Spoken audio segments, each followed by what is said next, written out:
Hola, buenas tardes. Bienvenidos al Ámbito Cultural del Corte Inglés. Bueno, en esta sala que realizamos más de 200 actividades literarias, musicales y culturales al año, tenemos el privilegio de contar por primera vez con un encuentro con Librotea, el recomendador de libros del país, y concretamente con Nacho Carretero, que va a mantener una conversación con Esteban Beltrán. Hola, yo como soy un poquito más bajito que el Gervasio, me voy a poner aquí y así os veo a todos. Buenas tardes y muchísimas gracias a todos por venir esta tarde de reunión de Madrid. Gracias a Ámbito Cultural del Corte Inglés por recibirnos en este quinto encuentro de Librotea que hoy hacemos con Nacho Carretero y con Esteban Beltrán. A quien le queremos agradecer muchísimo, de verdad, su asistencia hoy en este quinto encuentro.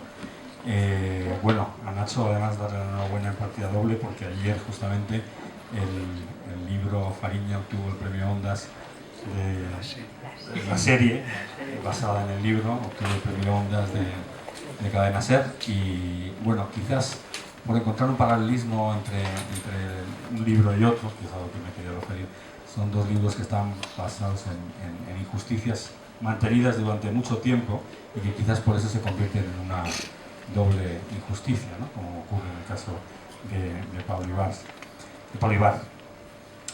Bueno, a ver, van a tener una conversación entre ellos sobre el último libro de Nacho, que tenéis ahí, y que además podéis comprar fuera si no lo habéis hecho todavía. Y nosotros al leer el libro se nos ocurrían preguntas sobre todo, ¿no? Y las tres preguntas que se me ocurrían al leerlo era saber si es justicia un sistema pues que permite tener 24 años encerrado a un señor entre todas las apelaciones que se han hecho, ¿no? Si es justicia también un sistema en el que solamente pudiendo costear un abogado, que me contaba Nacho, que precio de amigo le cobra 1.300.000 euros, es la única manera de sacarle del corredor de la muerte, ¿no? Y si es justicia finalmente un sistema en el que el peor de los casos, y ojalá no sea, van a ejecutar a un preso en una cárcel. Bueno, pues con estas preguntas en la cabeza me gustaría dejar a Nacho y a Esteban. Muchas gracias, Esteban Beltrán, director de la Universidad Internacional de España, y Nacho Carretero, autor del libro, por estar esta tarde con nosotros y compartir este quinto encuentro de Librotea y el país en ámbito del Corte Inglés. Muchas gracias a todos.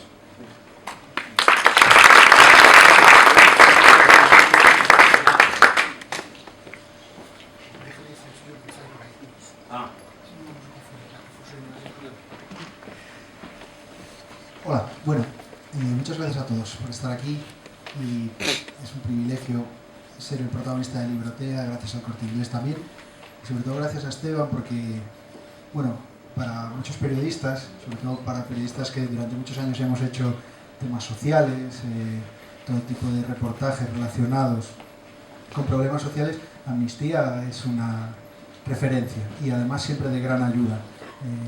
Si algo destaco, y esto lo llevo a mi terreno, a Amnistía Internacional, es la agilidad para ayudarnos a los periodistas, para proporcionarnos datos, para proporcionarnos ayuda y la verdad es que eso se agradece un montón y ayuda un montón a entender ciertas cosas. Así que la verdad es que es un honor que hayas sacado un rato de tu tiempo para estar hoy aquí charlando. Y dicho esto, te voy a dejar a ti la palabra sobre las preguntas que nos dejaban en el aire, que creo que dan muchísimo que pensar y además nos van a permitir reflexionar sobre eso y aunque vamos a dejar un tiempo al final para que la gente pueda preguntar o participar o reflexionar, yo creo que también si de repente alguien tiene algo que decir o quiere preguntar algo o le surge algo, pues yo creo que es mejor que esto esté abierto y que interrumpa sin problema. Bueno, primero un placer, como claro que sí, Nacho, y además es ese tipo de periodistas inquietos, ¿no? Y que yo recuerdo siempre los periodistas, para mí más interesantes son los periodistas que repreguntan cosas, ¿no? Y que no se conforman, y que te escuchan, y que escuchan y repreguntan y vuelven a preguntar intentando conocer, ¿no? Y es la verdad que pues Nacho es un ejemplo de eso, ¿no? Ha sido un placer estar aquí y poder además en un momento clave para el caso de Pablo Ibar. en el que después de tantos años pues se enfrenta a una repetición de juicio, ¿no? Que Pepe hacía es una pregunta retórica, ¿no? ¿Qué pasa 24 años en la cárcel, una buena parte de ellos condenada a muerte y tiene que pedir un juicio? Es una situación de injusticia flagrante. Básicamente porque la primera, como bien sabemos, ¿no?, la primera parte del juicio fue una farsa de juicio, reconocido por su primer abogado de oficio, y que muestra un poco lo que es la justicia en Estados Unidos, que es una justicia discriminatoria, porque tiene que ver con una buena parte de las personas condenadas a muerte ejecutadas son negras, que tiene que ver con el acceso a la justicia, que es solo acceder a la justicia y una repetición a aquellos que se lo pueden pagar, y además con una aplicación de la pena de muerte, digamos, que a veces ha sido extremadamente cruel. Y entonces, ese es y además en un estado como el de Florida, que hablábamos antes, que es uno de los estados que más ejecuta. O sea, frente, y lo que decía Nacho, ¿no?, frente a esa imagen así de playa y de sol, pues es un estado con ejecuciones, que es el cuarto que más ejecuciones ha tenido todo Estados Unidos desde que se instauró la pena de muerte, en el que está Pablo Ibar en estos momentos, ¿no? Entonces, en este marco de justicia, con este marco de justicia que yo conozco bien, y pues leí el libro. Entonces, en ese marco de lectura del libro, quizá una parte muy poderosa del libro tiene que ver con un poco las palabras de Pablo, cómo describe las condiciones en el corredor de la muerte, ¿no? Entonces, quizá fuera bueno que pudieras un poco, si te parece, en el libro empezar con esa parte, ¿no?, con esa parte de cómo vive él la condena, o la incertidumbre y qué condiciones. Ahora no tanto, que ahora en el fondo es diferentes condiciones, quizá peores, paradójicamente, pero también lo que ha pasado en el corredor, ¿no? Si te parece. Bueno, voy a dedicar 3 minutitos para contextualizar, por si alguien no conoce la historia, de qué hace o qué llevó a Pablo Ibar a esta situación. Pablo Ibar es hijo de un pelotari vasco que emigra a Florida en los años 50 y 60, como tantos pelotaris vascos que se buscaban la vida fuera de Euskadi, y Florida era un lugar lleno de frontones donde muchos de ellos emigraron. Y sobrino del mítico boxeador Urtain. Pablo es el sobrino de Urtain.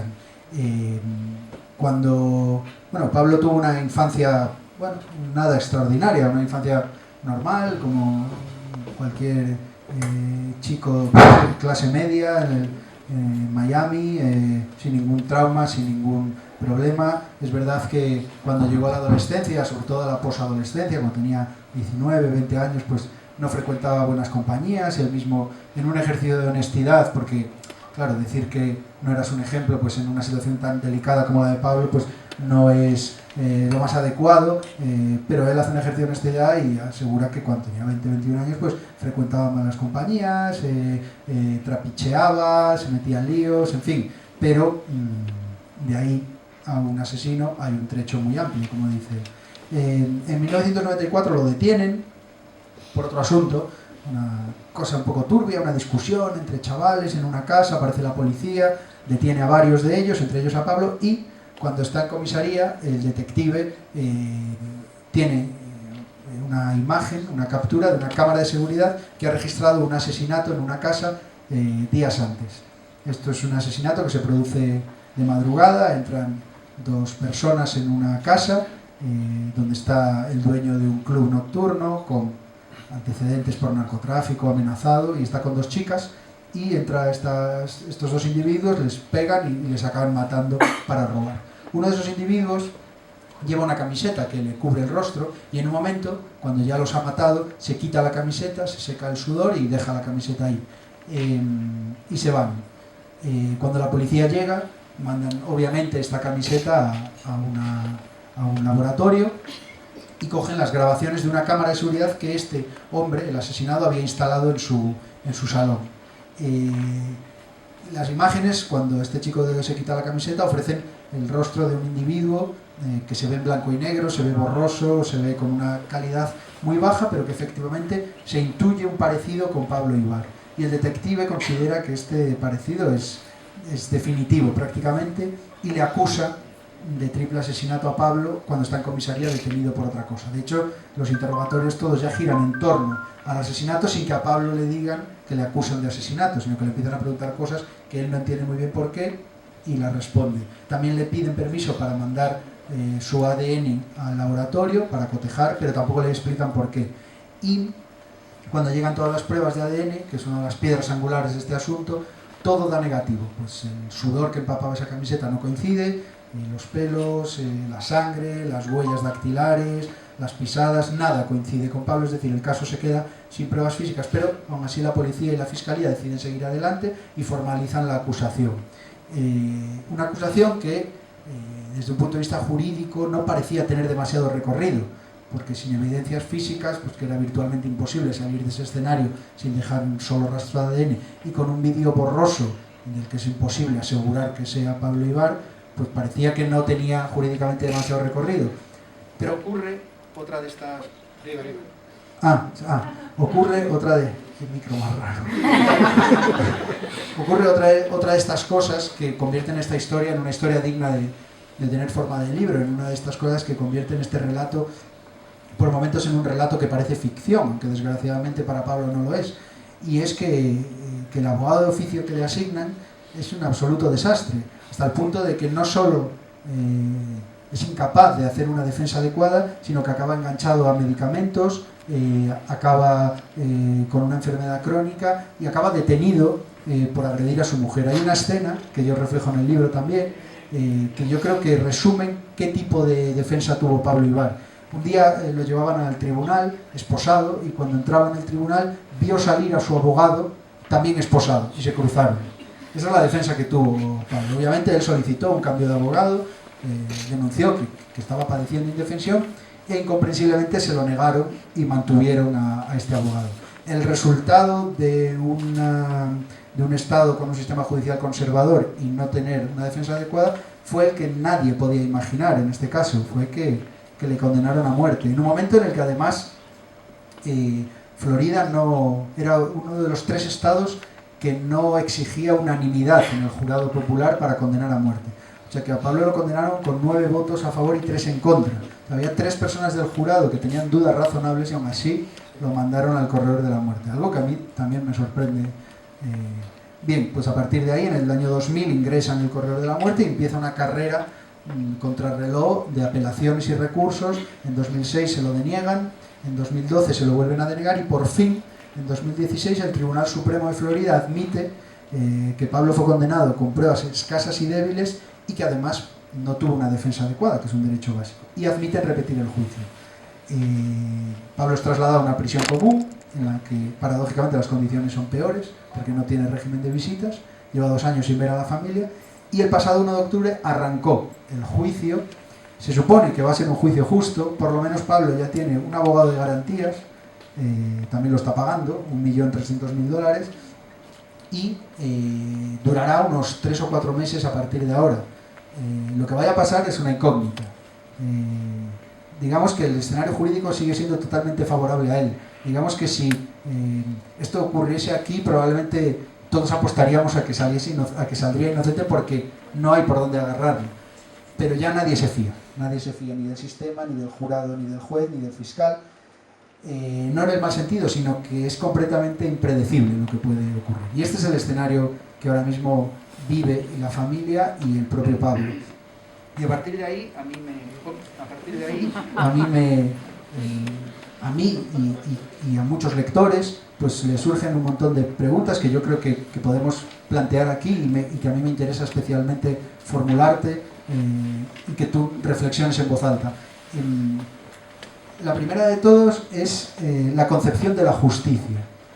Yo todas las veces que he ido ahí, yo he estado en el corredor de la muerte, he hablado con la familia muchas veces, no hay ni la más mínima intención en ese sistema de pena de muerte que tenga que ver con la redención. Hay muchos condenados a muerte que están sinceramente arrepentidos, aunque sean culpables. Hay muchos que podrían reintegrarse, ¿por qué no? Otros no, es verdad, pero me llama la atención que el sistema, en vez de ser favorable a la probabilidad, sea desfavorable a la probabilidad, queda descartada la posibilidad de redención y de reintegración. Por tanto, es la concepción de un sistema puramente como un castigo, o por lo menos es mi conclusión. La justicia es más venganza que justicia. El único fin es castigar de la manera más severa posible, porque es estar 20 o 30 años en una celda de 2×3 esperando a ser ejecutado. No se me ocurre nada más cruel. Entonces, yo sí que me interesaba mucho preguntarte o que reflexionases sobre por qué hay una concepción tan puramente enfocada al castigo allí y por qué aquí tenemos dentro de un abanico de ideas y de debate, pero más o menos todos de acuerdo en que la justicia como mínimo tiene que intentar la redención y la reintegración también, que ese es el fin también. Pues hay varios aspectos en la justicia, en lo que tiene que ver en Estados Unidos, pero en general también en otros países con referencia a la pena de muerte, ¿no? Este micro es espectacular. Entonces, una de las cuestiones interesantes es que la pena de muerte en sí misma obviamente no busca la redención. Entonces, lo que busca es terminar con la vida. Es decir, apartar de la sociedad para siempre a alguien. Entonces, en todos los casos de pena de muerte, que no son pena de muerte, luego entraré un poquito más en detalle, las condiciones, primero, las condiciones de estancia son atroces, no en el sentido físico, sino en el sentido de deshumanizar a la persona. Porque al fin y al cabo va a ser ejecutado. Entonces, no solo en Estados Unidos, recuerdo por ejemplo en un país como Ghana, ¿no?, donde tampoco ejecutan tanta gente, los que están condenados a muerte, para que ya si se ponen enfermos ni siquiera reciben atención médica, ¿no?, por dar un ejemplo.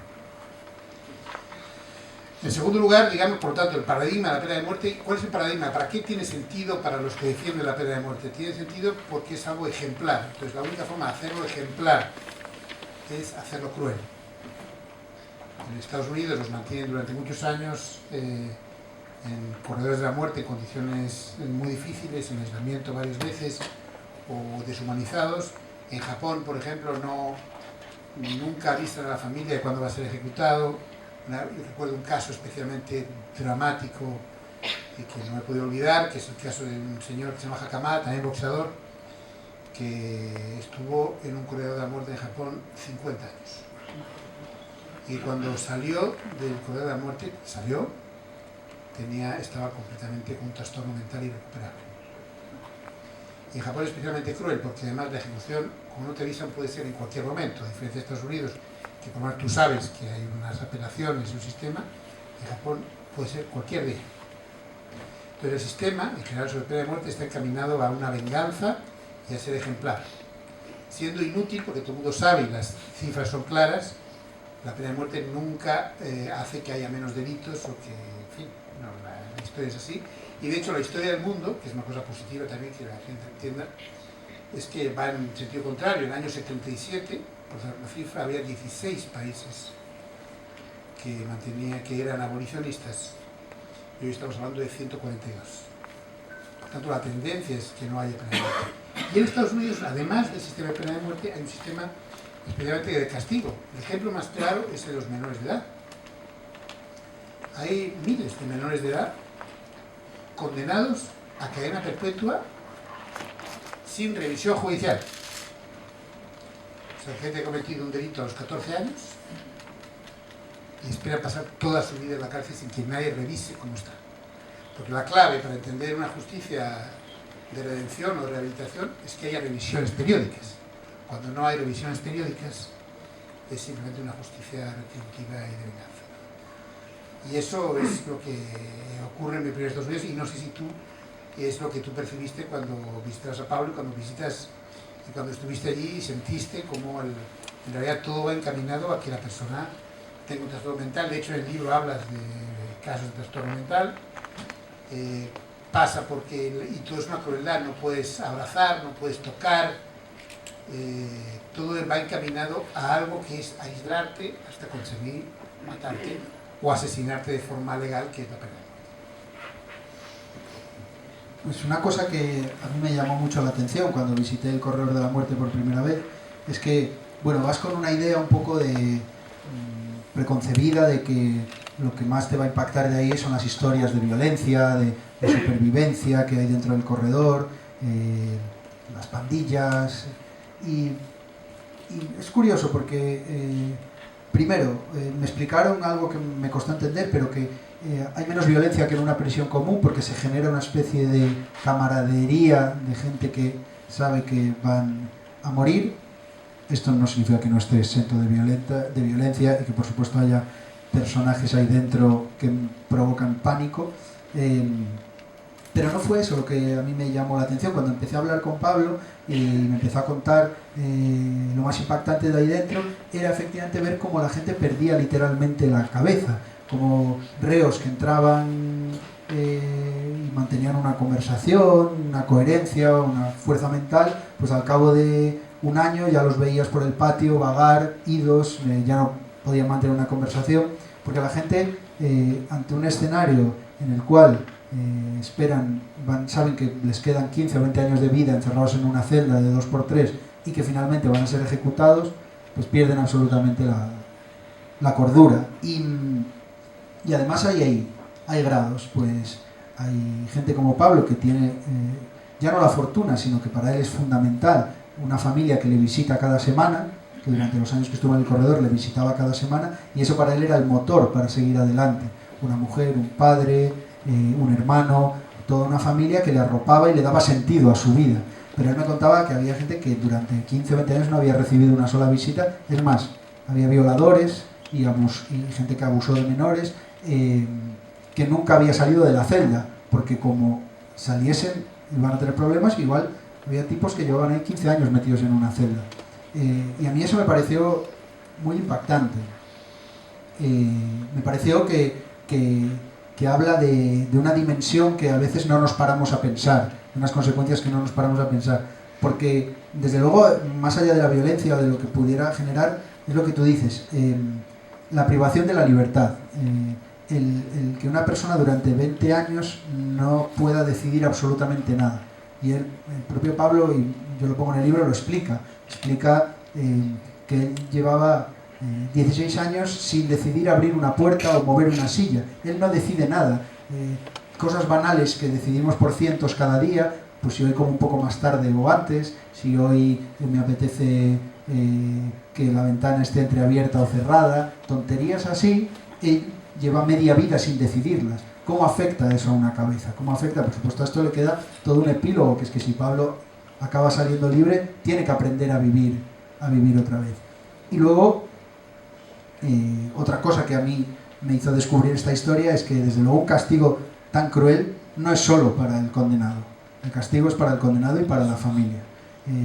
Lo que está sufriendo la familia es lo mismo que está sufriendo Pablo, prácticamente. Me atrevería a decir que lo que está sufriendo Cándido, su padre, o lo que está sufriendo Tania, quien por cierto lleva con él desde que le detuvieron en 1994, sin dejarle, es muy similar a lo que está sufriendo Pablo. Es una condena coral y eso añade un punto de crueldad a la historia.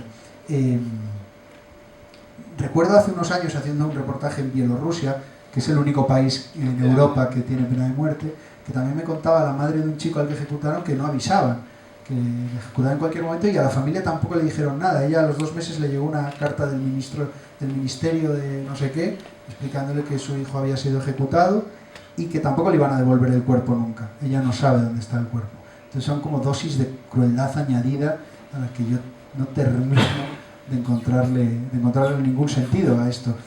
Yo no sé si también hay algo cultural, yo no sé si también hay algo que tenga que ver con la sociedad en donde se aplica la pena de muerte.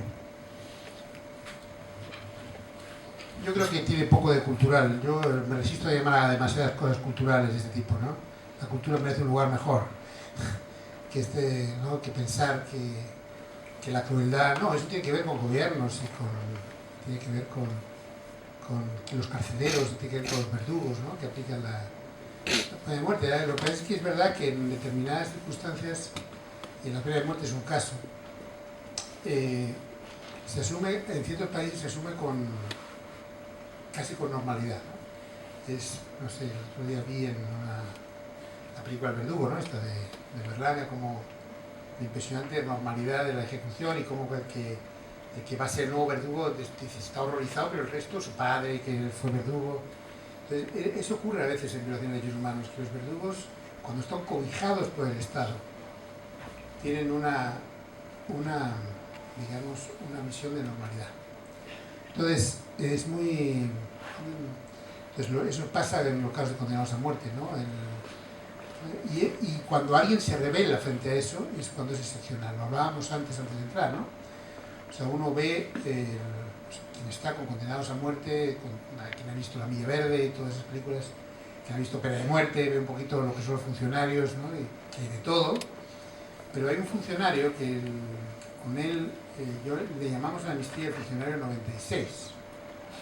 ¿Por qué es el funcionario 96? Porque este funcionario ejecutó a 95 personas, pero no pudo soportar el 96.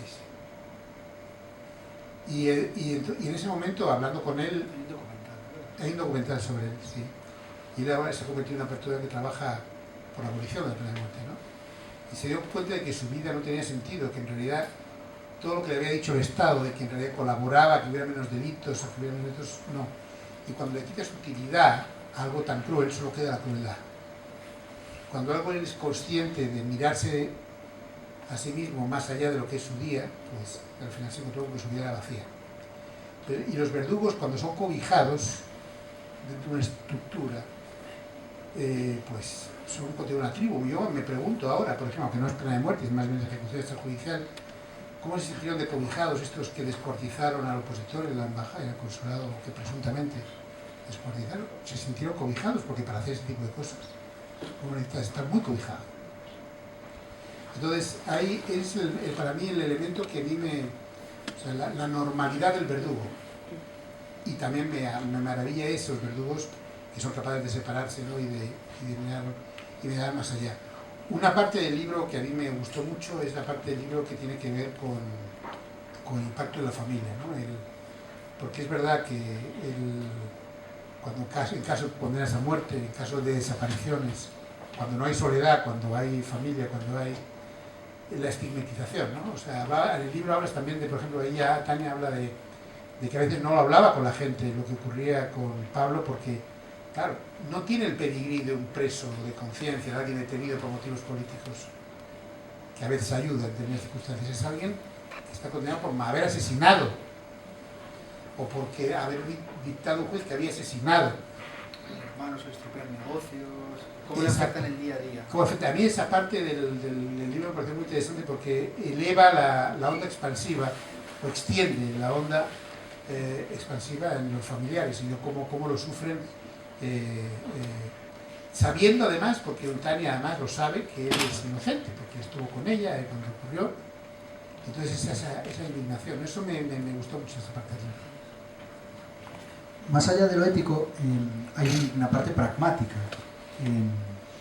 que es una ecuación un poco primitiva, que es que alguien hace algo terrible y debe ser eliminado porque supone una amenaza para la sociedad.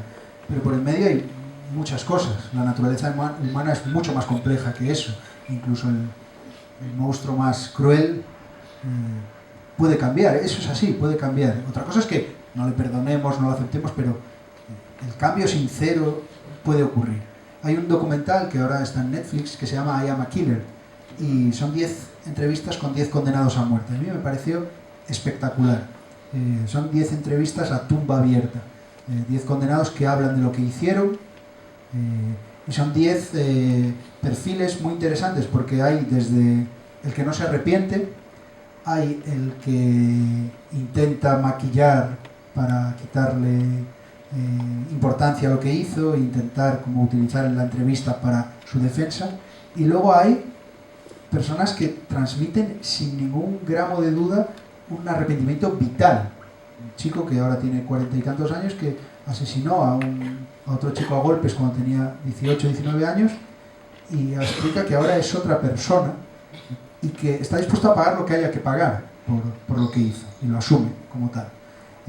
Entonces es cuando te das cuenta de que esa ecuación es mucho más compleja, de que desde la atrocidad hasta el castigo, por en medio existe el arrepentimiento, la redención o no, el cambio o no de persona, la segunda oportunidad, la tercera, en fin, hay toda una serie. Por tanto, desde un punto de vista pragmático, la pena de muerte, además de la cuestión ética, es que no es fiable. Primero porque no es reversible, pero después porque es un elefante que entra en una cacharrería. Y cuando... Desde luego, antes dabas tú el dato de la cantidad de inocentes que han salido del corredor de la muerte en Estados Unidos. Bueno, en un cálculo rápido y poco fiable, pero que menos que concluir que por cada inocente que ha salido, otro como mínimo ha sido ejecutado, por estadística pura. Entonces, claro, si la justicia, como todas las demás cosas de la vida, no es infalible, ¿cómo puedes permitirte, ¿no?, tener una cosa que no es reversible? A todo esto lo decía por la cuestión de que mucha gente me decía, bueno, si sacan a Pablo y es inocente, ¿se va a montar un debate en Florida? Mi respuesta, corrígeme si me equivoco, pero mi respuesta es que no. Florida, el caso concreto de Florida es que es un estado donde la pena de muerte está fuera de debate, donde ya han salido inocentes y no se generó ningún debate. Quería, no sé, que nos hablases tú de por qué hay sitios donde queda fuera de debate, y me interesa mucho también conocer tu opinión o tu punto de vista sobre lo que pasa en España, porque en España está fuera de debate al revés. Incluso no sé, segmentos más conservadores, es un debate en el que no se suele entrar en la instauración de la pena de muerte. Yo no sé si esto ha variado, si tiene altibajos, si estoy yo equivocado y sí que hay un segmento de población más o menos amplio que defendería la pena de muerte, pero hay un tabú social. No sé en España cuál es la situación. A mí me da la sensación de que está fuera del debate, de que la pena de muerte en España no entra en el debate. Bueno, la buena noticia es que yo creo que en Estados Unidos, visto globalmente, sí hay cierto debate sobre la pena de muerte. Y eso a pesar de que ninguno de los últimos presidentes y candidatos presidenciales ha sido opositor. Digamos, de los tiempos de Dukakis, un candidato demócrata, que dijo que él estaba en contra de la pena de muerte, ninguno lo ha dicho, por lo cual hay debate, pero los principales líderes políticos, ni Obama, ni Clinton, no, por supuesto Trump, ha dicho que está en contra de la pena de muerte. Al contrario, algunos dicen a favor, y en algunos casos incluso algunos de ellos han ampliado. En Estados Unidos hay dos tipos de pena de muerte, por los estados y por pena de muerte por delitos federales, que se refiere fundamentalmente a delitos de terrorismo, como por ejemplo la ejecución de que mató a tantas personas en Oklahoma, ¿no?, con ese edificio que derribó, etc. Entonces, a pesar de eso, digamos, hasta la llegada de Trump, por primera vez en la historia de Estados Unidos, las encuestas mostraban que había más gente, por primera vez en la historia, en contra de la pena de muerte, o por lo menos no a favor. Cuando ha llegado Trump, la cosa ha cambiado. Y hay una parte que casi ha pasado del 46 al 54% de gente que está a favor de la aplicación de la pena de muerte.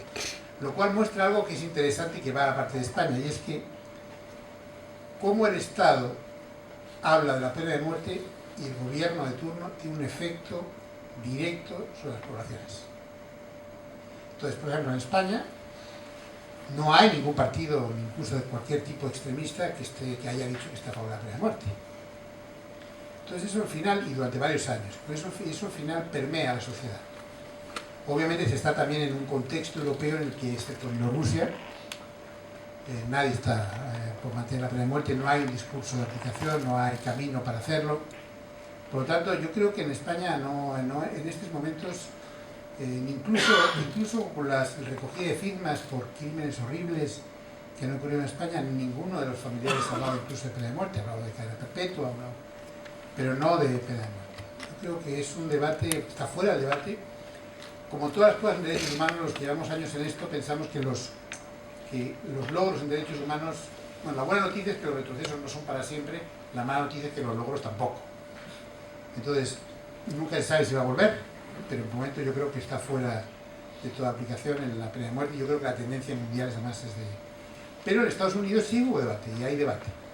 Un debate que tiene que ver fuera del ámbito político, es curioso, en ese hay un ámbito político, en este caso el gobierno, por ejemplo, o en Florida, que hablan yo tampoco creo que vaya un gran debate si es persona inocente, porque en el fondo el debate no puede ser si es que es inocente no aplicamos la pena de muerte. Es que no se puede aplicar la pena de muerte. Pues no es quizá el asesinato más premeditado que existe. Es un asesinato que... Una institución que prohíbe el asesinato. Exacto. Y un asesinato premeditado es mantener 24 años a una persona para ser asesinado. O sea, ¿qué otro asesinato hay más premeditado que ese? Entonces, yo creo que el debate ayuda, el debate en Estados Unidos, el tema de los inocentes, pero debe haber un momento en que pase a otro nivel, ¿no? Pero, por ejemplo, con las acusaciones que hablábamos, yo siempre cito un caso especialmente curioso y triste, que es, por ejemplo, Irán, ¿de qué acusa a gente para ser ejecutado y lo ejecuta? Lo ejecuta, la acusación es enemistad con Dios. Entonces, yo siempre me pregunto, ¿cómo uno puede demostrar la amistad o la enemistad con Dios? Entonces, eso para dar un ejemplo, digamos, de que todavía en otros lugares ni siquiera, o sea, estamos en un ámbito de abstracción y esa abstracción lleva a la ejecución. Pero bueno, la buena noticia yo creo que es que en el caso de Pablo, yo creo que el juicio es importante, si hay un nuevo juicio, y como no hay nuevas pruebas, hay posibilidades de que realmente se libre, pero la mala noticia es que en Florida es un estado, hablábamos antes, de que casi es el cuarto estado cometiendo una ejecución. Bueno, insisto en que si alguien tiene algo que decir. Una cosa que también me llamó mucho la atención de mis conversaciones con Pablo en el corredor es que el sistema acaba convirtiendo en preso a la persona física, pero también a la parte psicológica. Por ejemplo, tardó más, pero el inconsciente de Pablo hoy también está preso. Él, cuando sueña, al principio, pues sus sueños eran normales, pues soñaba en contextos y en escenarios normales de libertad.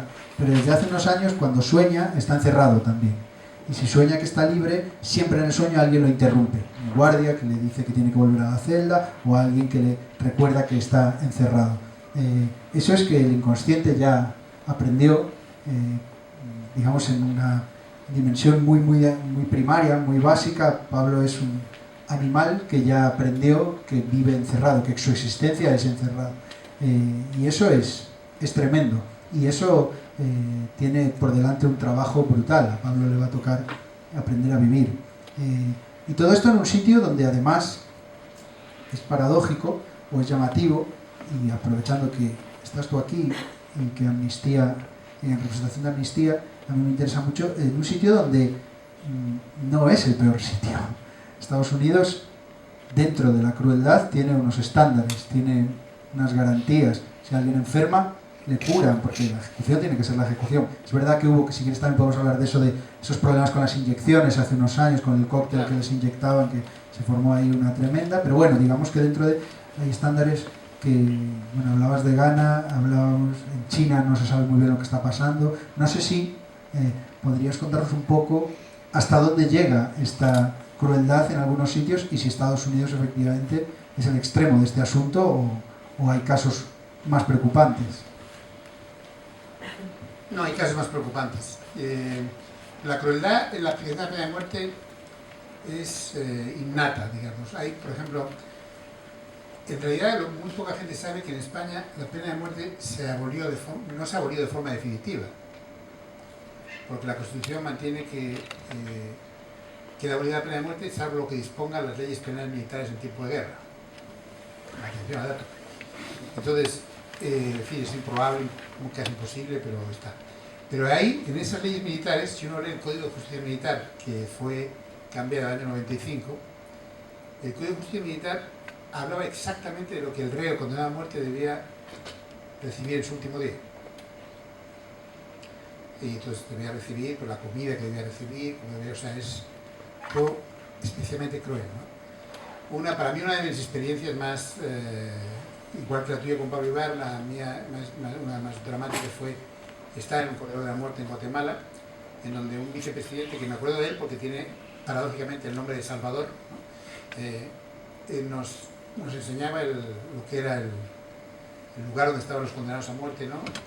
Y decía, paradójicamente era como esto sí que tiene una cosa de Berlanga, y decía, y están todos los muebles atornillados, no se preocupen ustedes, porque así los condenados a muerte no se pueden suicidar, ¿no? O sea, Entonces, y para que queden ahí y puedan ser ejecutados después, ¿no? Entonces la crueldad es innata. Durante años ya no, pero durante años... Evitar el suicidio es un objetivo muy importante dentro de, bueno, de los condenados a muerte. Exactamente, evitar el suicidio, exactamente.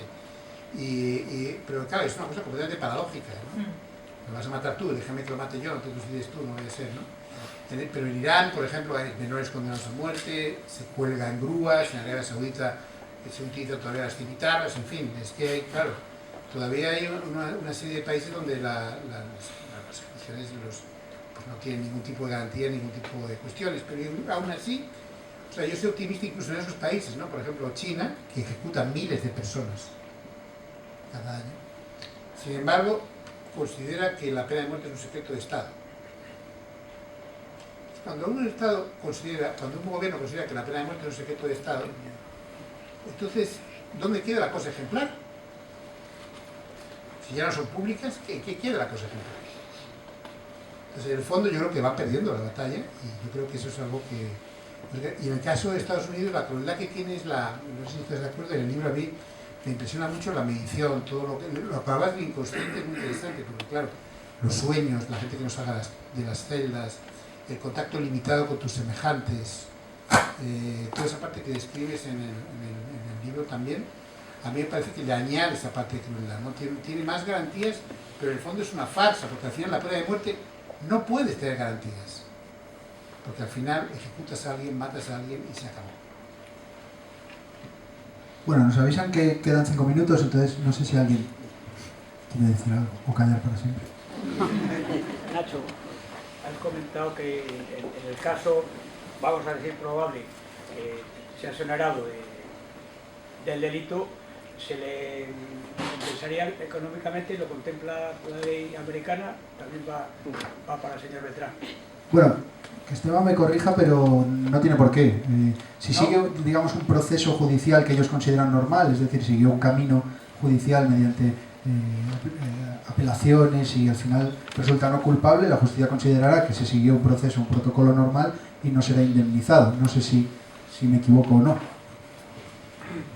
Es una muy buena pregunta, porque además, todo, a diferencia de un sistema judicial en que tú, por ejemplo, aquí, si el juez te acepta un peritaje, pero no tienes que pagar tú. En Estados Unidos tú tienes que pagar a los peritos. Entonces, y todas las pruebas adicionales, por lo cual todo el sistema está encaminado a, en el fondo, es un gasto brutal de dinero y de recursos. Pero efectivamente es muy difícil. Además, Estados Unidos tiene esa forma de protección, o sea, ni siquiera está en el sistema interamericano de derechos humanos, con lo cual internacionalmente es difícil hacer lo que quiere. Exacto, es difícil asistir y apelar. Si estuviera en el sistema interamericano, o sea, sí sería posible una indemnización, porque es violación del derecho a un juicio justo, de acceso a la justicia sin discriminación, y eso está recogido por el derecho internacional. Lo que pasa es que Estados Unidos ha limitado su acceso al derecho internacional y por lo tanto el de sus ciudadanos a obtener justicia más allá de ellos mismos. De hecho, la otra persona que había sido condenada a muerte con Pablo Ibar, el otro presunto compinche, fue absuelto. Estuvo en el corredor y años después se demostró su inocencia y fue absuelto, y a día de hoy no recibió, no solo eso, sino que le está pasando lo que probablemente le pase a Pablo, que salen con deuda, porque Pablo tiene que estar recaudando dinero para pagar al abogado y va a salir debiendo dinero al abogado, con lo cual no indemnización, sino al revés. Bueno, no sé si hay alguna otra. Yo quiero hacer evidencia lo que has dicho. No sé si lo voy a saber. Sí, no, agárralo por arriba. Sí, mire. Arriba.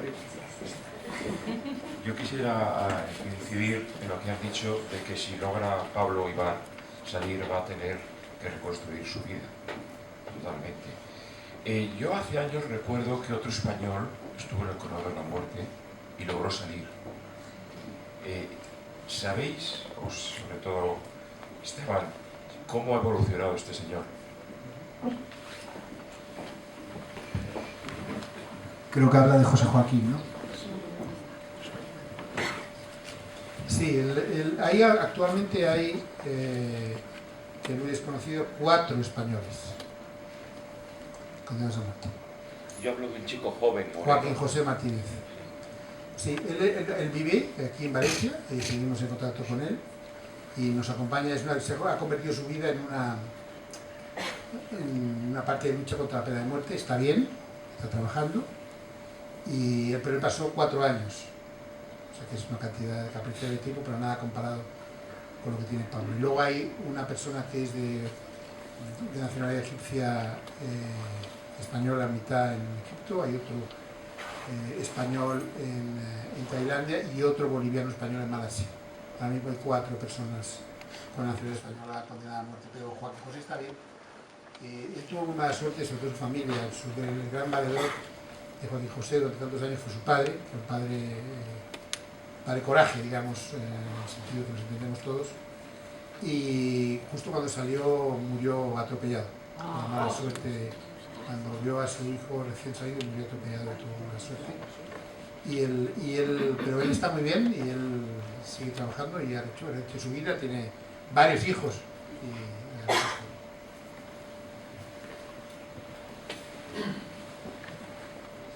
Estas historias suelen estar revestidas hasta de literatura maldita, porque, por ejemplo, yo lo pongo en el libro, cuando Cándido, el padre de Pablo, decide emigrar a Florida, él unas semanas antes se iba a ir a Filipinas, que es donde también se jugaba el frontón, a la pelota, y se iba a ir con un jugador que se llamaba Larrañaga, y se iban a ir juntos a Filipinas. En el último momento Larrañaga fue y él, por un papeleo, se quedó, y en ese impasse le llegó la posibilidad de irse a Miami y lo vio mejores opciones económicas. Entonces se fue finalmente a Florida. Años después, el hijo de Larrañaga, Paco, fue condenado a muerte en Filipinas, y el hijo de Ibar, Pablo, fue condenado a muerte en Florida. Y ellos se volvieron a encontrar años después en un programa de la televisión vasca hablando sobre los casos de sus hijos. Eso yo también lo cuento en el libro, y es increíble la cantidad de giros y de revestimiento literario que te puedes encontrar en historias así. ¿Hay alguna novedad del caso, del juicio? Pablo. Empezó el día 1, están con la parte de selección del jurado, que es una parte importantísima, porque al final el jurado va a ser las personas que decidan, que tengan que decidir si Pablo vive o no. Y es un proceso muy largo, que durará casi 2 meses, en el que se hace una criba a partir de 1000 y pico personas, tienen que ir reduciéndola hasta 12, con una batalla entre fiscalía y defensa, en la cual se descartan, se vetan, unos se pueden argumentar, otros directamente no, se intenta conseguir un equilibrio racial, de clase, etcétera, y luego encontrar las personas que puedan dedicar 4 meses de su vida a ser jurados, porque gente que trabaje y no pueda pedirse una excedencia, o estudiantes, etcétera. Entonces viene y a partir de ahí, cuando termine la selección del jurado, empezará lo que es el juicio en sí, y la familia calcula que mínimo 4 meses durará, incluso se puede ir hasta los 6. ¿Algún apoyo del gobierno español a Pablo?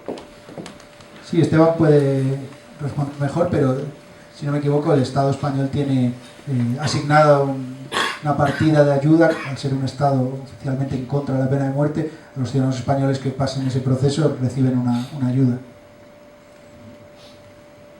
Se ha recibido, ha habido asistencia consular, ha habido también todos los gobiernos, la verdad. ¿Se oye bien? ¿Sí? Esto es mi inseguridad total. Todos los gobiernos de todo tipo, en algunas conversaciones con autoridades de Estados Unidos, han hablado del caso Pablo Ibar, y efectivamente hay una partida presupuestaria que no es muy grande, en el Ministerio de Asuntos Exteriores, para españoles condenados a muerte, pero vamos, el esfuerzo monetario lo realiza la familia, y buscar fondos del gobierno vasco y de otros y de la gente para obtener los fondos para poder tener alguna posibilidad de seguir vivo. O sea que la ayuda del gobierno español sí, pero limitada. O sea, no es que sea una ayuda que permita cubrir necesidades, es una ayuda limitada, pero sí hay. De hecho, la Asociación Pablo Ibar tiene un crowdfunding para recaudar dinero. No es recaudar dinero para que Pablo salga de la cárcel porque sí, para que Pablo pueda tener un juicio justo, que en realidad es lo que él pide, siempre lo ha pedido, tener un juicio justo. Él no pide, incluso en una situación tan límite, él siempre decía que él no pedía que le sacasen porque sí, pedía tener un juicio justo. Entonces están recaudando, también lo digo porque bueno, mucha gente a partir del libro, de la historia, pues está interesando y poniendo su granito de arena, simplemente para que pueda tener un juicio justo, y en la web de la Asociación Pablo Ibar pues se puede contribuir. Sí, aquí en España los procedimientos que tiene el jurado popular, sí que el jurado vota y emite el fallo, pero luego la sentencia la redacta el juez. No sé si me podéis contar qué papel tiene el juez como un jurado popular que tiene esa capacidad tan grande en los procedimientos en Estados Unidos. Gracias. Bueno, de nuevo le voy a hacer la palabra a Esteban, pero ahí el jurado, si no me equivoco, establece culpabilidad o no y sentencia. En el caso de... creo que incluso son dos jurados distintos, ¿no? Uno que establece la culpabilidad o no y otro que establece si hay pena de muerte o no, con lo cual todo al final cae en el jurado, aunque el juez puede meter mano ahí. Sí, es un sistema mucho más dependiente del jurado que aquí. El juez lo que hace es asegurarse de que el jurado en teoría toma la decisión más imparcial posible.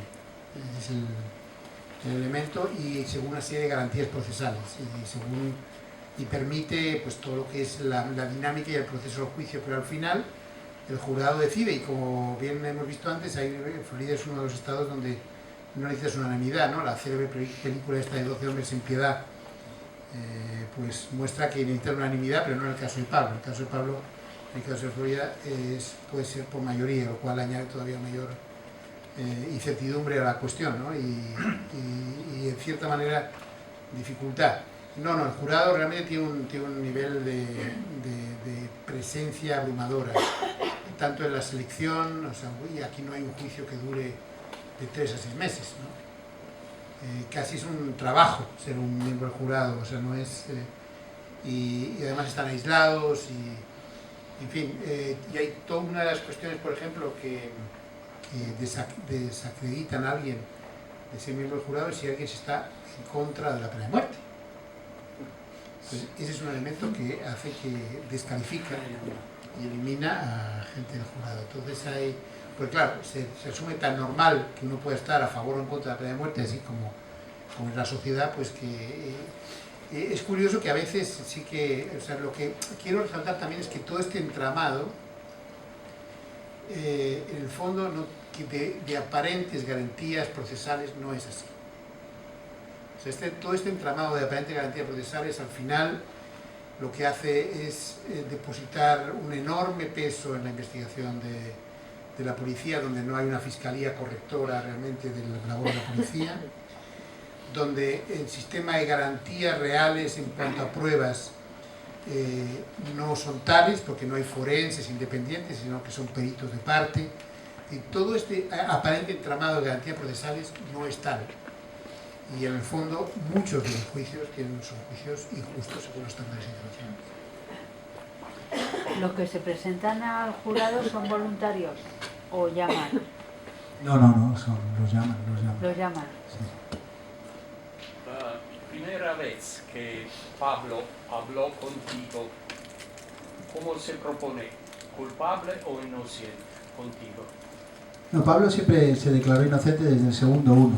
Incluso cuando le ofrecieron un trato a la fiscalía y le dijeron que si se declaraba culpable retiraban la petición de pena de muerte, él dijo que no había trato, que él es inocente y que su único objetivo vital es demostrar su inocencia. Incluso él dice que si el peor de los finales llega y lo ejecutan, que su objetivo es que alguien continúe la lucha, incluso estando él muerto, para limpiar su nombre y demostrar su inocencia. Entonces jamás tuvo ninguna declaración o insinuación de otra cosa que no fuera su inocencia. Este juicio solo tiene dos alternativas: o sale libre o tiene pena de muerte, o cabe una posibilidad intermedia de que le condenen a otros 40 años. Cabe. Lo que pasa es que la Fiscalía ya ha pedido pena de muerte. Entonces la Fiscalía lo que va a hacer es para conseguir un veredicto de pena de muerte y la defensa la absolución. Entonces, digamos que si al final es considerado culpable de un asesinato triple, y eso está castigado con pena de muerte. Si encima la Fiscalía lo ha solicitado, digamos que el escenario es volver al corredor o salir libre. si al final el resultado es que él es culpable, ¿tendría que pasarse más años en el corredor de la muerte? ¿O Sí. le ejecutarían? No, claro. Digamos que volvería a empezar el proceso. Otros 20 años. Volvería al corredor y tendría como es un nuevo juicio, pues tendría derecho a un recurso, pero el recurso tardaría otros 5 o 6 años. Si se lo deniegan, podría aplicar otra vez, o sea, solicitar otra vez, y eso serían otros 5 o 6 años. Digamos que se repetiría otra vez el escenario. Creo que... ¿Cuál es la actitud? yo te preguntaba si tenemos tiempo y tú me preguntas. Estamos todos demasiado involucrados con la historia, pero ¿cuál es la actitud de la familia de los que fallecieron, los asesinados en todo el juicio? ¿Cómo se han pronunciado? ¿Cómo ha sido la reacción de ellos? Ellos quieren que ejecuten a Pablo. De las tres familias. Sí, bueno, la familia del hombre, Casimir Sucharski, era un hombre que venía de otra ciudad de Estados Unidos, vino a vivir solo, la familia nunca se implicó en el asunto, ni asistió a los juicios, ni nada. Las familias de las dos chicas sí, y siempre fueron muy claras, ellas no tienen duda de que fue Pablo y que desean su ejecución. Esto es una reacción humana, yo no la voy a juzgar, y tiene más que ver con una pulsión, ¿no? Y tiene más que ver con... Yo no sé qué desearía para el que yo creo que o considero que es el asesino de un familiar mío, no lo sé. Pero por eso yo no hago justicia, y por eso ellos tampoco. La justicia tiene que alejarse de esa pulsión humana. Yo lo cuento en el libro también, Tania, que es una persona ejemplar y que para mí es la verdadera protagonista del libro, tiene unas reflexiones muy lúcidas, porque alguien que está viviendo eso y tiene un aprendizaje y unas reflexiones para mí muy interesantes. Y ella cuenta que cuando condenaron a Pablo a muerte, le fue a dar un abrazo a la hermana de una de las asesinadas y le dijo que comprendía su dolor, que comprendía que quisieran ejecutar a Pablo, pero que Pablo era inocente y que iban a luchar por demostrarlo. Incluso en esa situación Tania demostró unos valores que ya ha demostrado durante todos estos años, y ahí quedó muy claro. Pero claro, ella es lo que dice: ¿quién es nadie para juzgar esa pulsión humana de una persona? Lo que no puede entrar ahí es la justicia en ese tipo de pulsiones. Sí. Es una buena pregunta también, porque es verdad que las víctimas del asesinato necesitan certeza. O sea, al final la clave aquí para ellas es la impunidad, que no hay impunidad. Entonces, y necesitan cerrar también sus vidas con la situación. Entonces, si Pablo finalmente es considerado no culpable, pues se abre un proceso también para esa familia, es muy doloroso, porque entonces ¿quién es? No hay alternativa.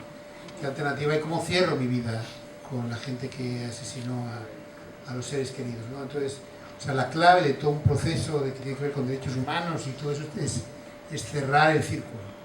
Pero no se puede cerrar en falso. En el caso de Pablo Ibar sería cerrarlo en falso. Pero hay que cerrar el círculo, porque si no... claro, y además eso muestra un poco el sistema policial, en este caso de Pablo Ibar. Es decir, toda la investigación policial ha ido centrada en Pablo Ibar sin ver otras alternativas, a pesar de que todo muestra las enormes inconsistencias de la investigación penal de la policía. Entonces ahora va a ser, o sea, si obviamente Pablo Ibar es considerado culpable, pues será estupendo, y yo creo que es una gran victoria. Pero es verdad que las víctimas del asesinato necesitan cerrar sus vidas también y ver de qué manera ahora todo empieza de nuevo también para ellas, y eso es un elemento muy doloroso también. Si se le declara no culpable, ¿cabría posibilidad de que recurriera la Fiscalía, o sea, la familia de las asesinadas?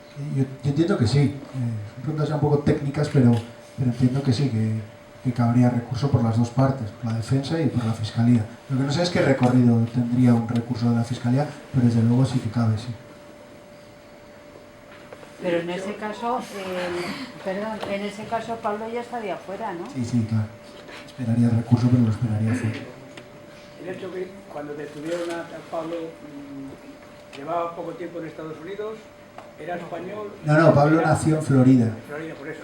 ¿Tenía la doble nacionalidad entonces? Cuando lo detienen, no, sí, porque... bueno, hay historias familiares. La madre era cubana, no quería darle la otra nacionalidad por si eso le podía perjudicar de alguna manera a Estados Unidos, y luego obtiene la nacionalidad luego. Quizá el policía, siendo más blanco que Pablo Ibar, por su condición, pues un poco de prejuicio, ¿no? Seamos claros, claro, No lo sé. porque es que es la sociedad más hipócrita que hay. La primera democracia del mundo es la sociedad más hipócrita. Yo no entiendo que Amnistía Internacional no pueda hacer nada.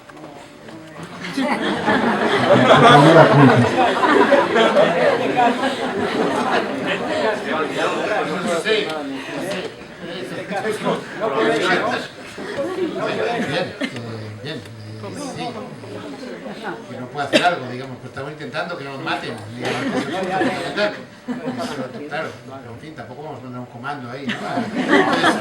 Estamos intentando que no nos maten, digamos, dentro del sistema, intentando que no nos maten y apoyando, porque, o sea, y lo apoyaríamos si fuera inocente o culpable. Sí, no, por supuesto.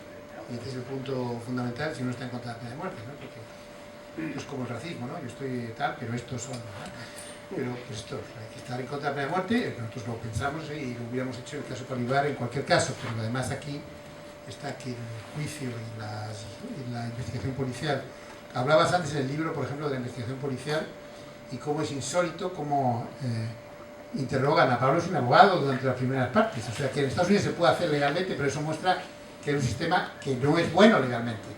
Le pueden interrogar también legal sin especificarle por qué y sometiéndole a engaños para sacar la información. Eso no es ilegal. Le pueden incluso engañar o inventarse un escenario que propicie arrancarle información relacionada con el caso. Con lo cual, sí, hay una serie de recovecos y además en el caso de Pablo hay un montón de irregularidades policiales que tienen que ver con pago a testimonios, fallos muy graves en las identificaciones, en las ruedas de reconocimiento. El único que repitió fue Pablo en las fotos y en la rueda en vivo. En fin, una serie de inconsistencias que sí, que yo cuento en el libro y que la verdad es que yo siempre digo, si esta historia la presento como un guión de ficción, me lo tiran abajo por inverosímil, porque es inaudito lo que le ha pasado a esta persona. Creo que estamos sintiendo ya, ¿no? Bueno, muchas gracias a todos. Muchas gracias.